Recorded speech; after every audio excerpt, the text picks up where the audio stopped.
يا أيها الذين آمنوا إن تنصروا الله ينصركم ويثبت أقدامكم.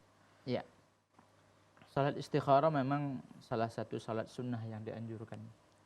Dan salat ini memang dianjurkan ketika kita diberikan antara dua pilihan yang kita memang bimbang dan bingung mana yang kita pilih.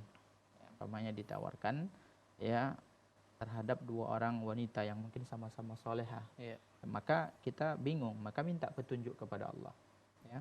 Dan tentunya dalam perkara mubah, ya, bukan dalam perkara yang dilarang. Dilarang itu tentunya ini gak boleh kita lakukan, ya. Maka dalam hadis Rasulullah SAW mengatakan, idza hamma ahadukum bi amrin falyarka' rak'ataini min ghairi fariidah. Apabila salah seorang di antara kalian ingin melakukan sesuatu, kemudian dia bingung, ya, bimbang, ragu, maka mintalah petunjuk kepada Allah dengan cara melakukan salat 2 rakaat, ya. Dan ini Rasulullah jelaskan min ghairi fariidah, hukumnya sunnah, tidak wajib, dan ini tidak diwajibkan. Tata caranya bagaimana? Salat sunnah seperti biasa. Ya, kemudian setelah salat sunnah tadi, ya, dibaca doa. Ada doa istikharah yang diajarkan Rasulullah. Karena dalam hadis itu, sambungan hadis yang kita baca tadi, summa liyakul, ya, setelah dia salat.